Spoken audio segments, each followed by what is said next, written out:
오늘 아침 하나님께서 우리에게 주시는 말씀은 로마서 8장 33절로 34절까지의 말씀입니다. 로마서 8장 33절, 34절 말씀, 우리 동일한 마음으로 주의 말씀 봉독토록 합니다. 누가 능히 하나님의 택하신 자들을 송사하리요, 의롭다 하신 이는 하나님이시니 누가 정죄하리요. 죽으실 뿐 아니라 다시 살아나신 이는 그리스도 예수시니 그는 하나님 우편에 계신 자요 우리를 위하여 간구하시는 자신이라. 아멘. 저는 오늘 본문 말씀을 통해서 우리를 위하여 간구하시는 그리스도라는 제목으로 주의 말씀을 선포하도록 하겠습니다. 우리는 이 땅 가운데 신자로 살아가지만 많은 고난과 어려움을 당하기도 합니다. 그러다 보면 마음속에 이런 생각이 들지요. 하나님 분명히 선하시다 말씀하시는데 선하신 하나님께서 그가 사랑하시는 신자들에게 왜 고난을 허용하시는가? 우리는 자꾸 이런 생각 가운데 있다 보면 두 가지 극단으로 가기 일쑤입니다. 하나님이 선하지 않을 수 있다, 불의하다라는 생각이 들거나 아니면 하나님은 선하시지만 악을 이길, 이 고난을 이길 능력이 없는 무능한 분으로 그렇게 느껴지기도 합니다. 그러나 로마서 8장 우리가 깊이 지금 묵상하고 있는데 그 말씀을 보면 하나님이 왜 고난을 허용하시는가, 그 내용이 분명히 나타납니다. 한마디로 이야기하면 하나님께서 선하시고 또 신자들을 사랑하지만 신자들에게 고난을 허용하는 이유는 그것이 바로 하나님의 탁월하신 방법으로 영광에 이르게 하기 위함이다, 이렇게 이야기할 수 있습니다. 다른 말로 이야기하면 고난을 통해서 영광으로 들어가는 이 방식이 하나님이 마련하신 가장 최고의 탁월한 방식이라는 겁니다. 앞선 29절 말씀에 보면 우리를 왜 택하셨는가? 그것은 바로 그 아들의 형상을 본받기 위함이다라고 증거합니다. 아들의 형상, 그 아들은 예수 그리스도를 의미합니다. 예수 그리스도의 형상을 본받는다. 이 형상이라는 말은 본질적인 모습을 뜻하는 말입니다. 예수 그리스도의 본질적인 모습은 무엇입니까? 그것은 바로 십자가에서 죽으시고 또한 능력 가운데 부활하신 겁니다. 부활의 방식이 있죠. 고난을 분명히 받아야, 죽어야 부활의 영광이 있게 되는 겁니다. 이 일들은 모든 일에 나타납니다. 우리가 사탄의 유혹과 또 우리가 행복하지 못하도록 그렇게 만드는 사탄의 괴계를 이길 수 있는 방식이 바로 여기 있어요. 우리가 날마다 영적인 싸움 가운데서 고난을 이겨야 되는 이유, 그건 바로 우리가 그 고난을 하나하나 이겨가는 가운데서 하나님의 은혜 체험하게 되고 궁극적으로 마지막 영광의 승리를 얻기 때문입니다. 그러나 우리가 고난 당할 때에 두려워할 이유가 전혀 없음을 오늘 사도는 이 8장 하반절에 계속적으로 증거를 합니다. 우리가 신자로서 고난에 대해서 두려워하지 말아야 되는 이유는 삼위일체 하나님의 도우심 때문에 그러합니다. 성부 하나님이 29절에 보니까 미리 정하셨다, 다른 말로 이야기하면 선택하신 거죠. 선택하셨다라고 증거를 합니다. 왜 선택하셨느냐? 아들의 형상을 본받기 위해서. 그러면 그 선택하심이 우리에게 어떤 의미가 있는가? 앞선 28절에 보면 하나님의 뜻대로 부르심을 받은 성도는 모든 것이 합력해서 선을 이룬다라고 증거합니다. 우리 앞에 있는 고난까지도 다 퍼즐 맞춰지듯이 맞춰놓고 보면 그 가운데 하나님의 크신 은혜와 권능이 있다라는 겁니다.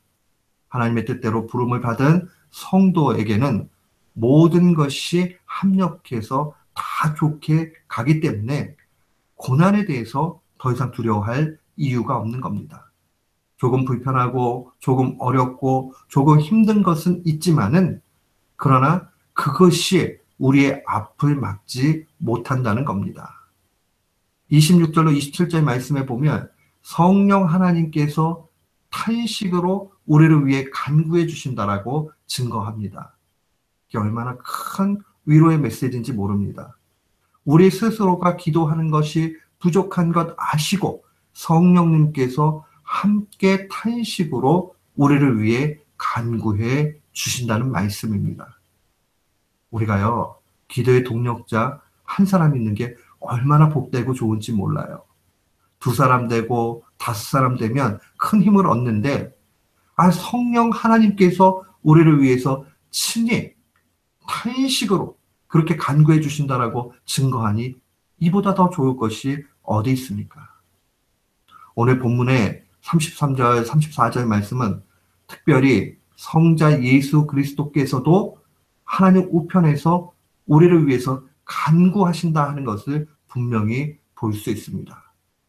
신자가 고난 당하지만은 그 고난 가운데 두려워할 이유가 없는 것, 그것은 바로 성령 하나님 또한 성자 예수 그리스도가 우리를 위해서 간구하시며 성부 하나님의 모든 그 계획이 합력해서 선을 이루기 때문입니다. 우리가 성령 하나님의 기도, 성자 예수 그리스도의 기도에 대해서 오늘 좀 더 깊이 볼 필요가 있습니다.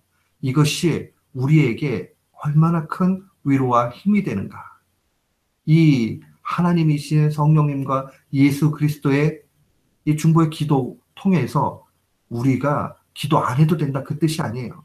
우리의 기도를 더욱 바르게 그렇게 갈 수 있도록 인도해 주신다는 그 뜻을 분명히 가지고 있습니다. 26절로 27절에 보면 우리를 위해서 성령님이 기도하시죠. 어떻게 기도하신다고 되어 있어요? 탄식으로 기도하신다. 또한 하나님의 뜻대로 간구하신다. 이렇게 증거가 되어져 있습니다. 탄식이라는 말은 우리를 향한 하나님의 그 사랑을 표현하는 말입니다. 그 안타까움이죠. 우리가 힘든 것 아시고, 우리가 연약한 것 아시고, 우리가 정말 그 어려움 가운데서 아둥바둥하는 것 아시고 우리를 위해서 묵묵히 기도해 주신다는 겁니다.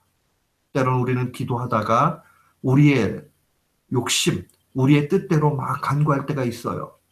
그러나 성령님께서는 하나님의 뜻을 아시고 하나님의 뜻대로 간구해 주신다는 겁니다. 우리가 성령님의 간구에 그 인도함을 받으면 우리의 마음이 바뀌어지기 시작을 합니다. 하나님의 도우심이죠.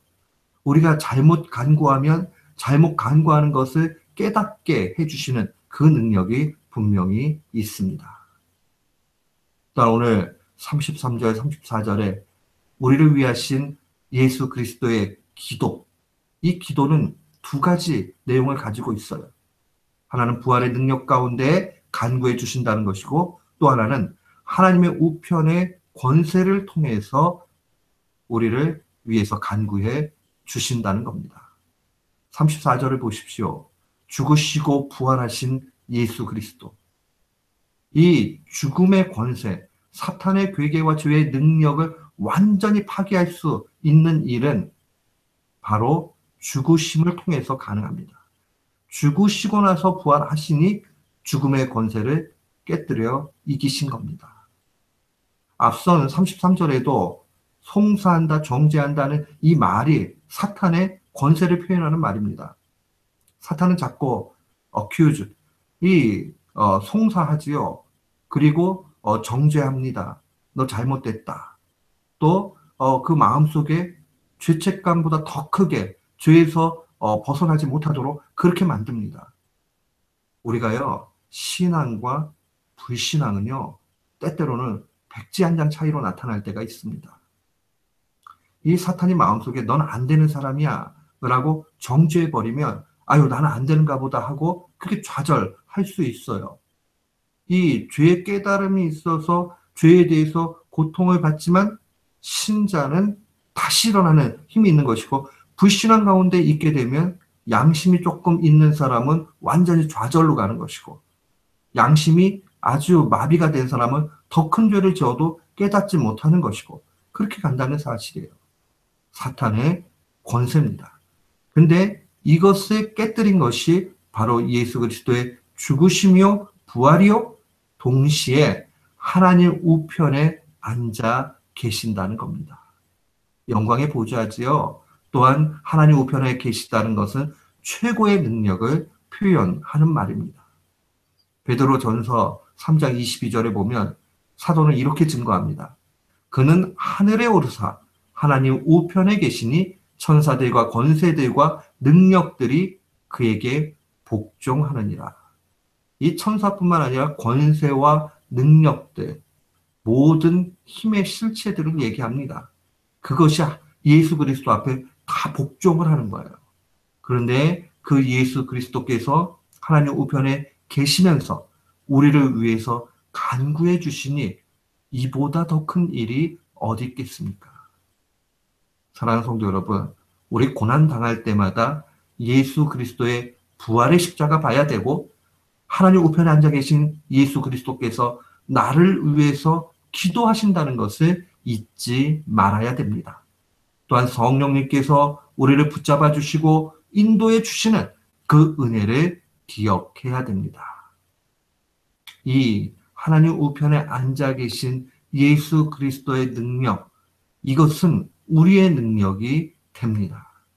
큰 시험을 이기고 나면 영광으로 나오게 돼 있는 겁니다. 예수 그리스도께서 3년 공생에 이 땅 가운데 계실 때에 마치 죽으심으로 실패한 것 같이 보였지만은 그러나 마지막 승리의 길로 간 것을 분명히 보게 됩니다. 야고보도 역시 야고보서 1장 12절에 시험 이기는 자의 복에 대해서 증거합니다.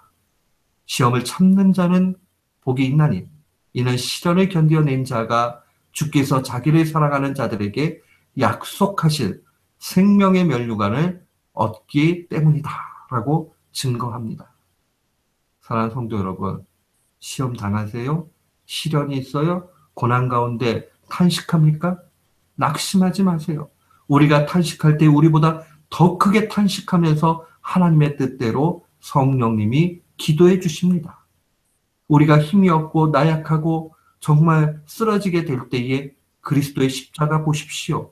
예수 그리스도께서 부활하셔서 승리하셨고 하나님 우편에서 우리를 위해서 친히 간구해 주십니다. 사랑하는 성도 여러분, 고난 만날 때마다 이 사실, 삼위일체 하나님의 능력 꼭 기억하십시오. 우리가 이렇게 이 말씀의 능력 가운데 있게 되면 큰 시험이 와도 넉넉히 이기게 됩니다. 그러나 사탄은 우리에게 또 유혹할 거예요. 야, 성령님하고 예수 그리스도께서 중보 기도해 주니까 너 좀 쉬어도 된다. 아닙니다. 우리가 기도하고 나아갈 때에 성령님과 예수 그리스도의 그 간구하심이 함께 나타나는 겁니다. 이 본문에 대해서 고 오카노 목사님께서 비유로 말씀하셨어요. 이것은 기도를 안 해도 된다는 뜻이 아니라 노를 젓는 아들을 돕는 아버지와 같다, 이런 이야기를 했습니다. 우리가 헤쳐나가야 될 분량이 분명히 있다는 겁니다.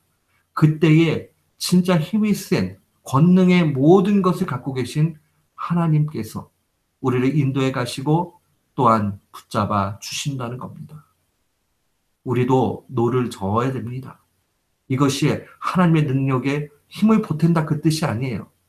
이 방식을 통과해야지만이 영광에 이르기 때문에 하나님이 이끌어 가시는 그대로 가기 위해서 우리는 그 배에 앉아야 되고 함께 노를 저어야 하는 것입니다.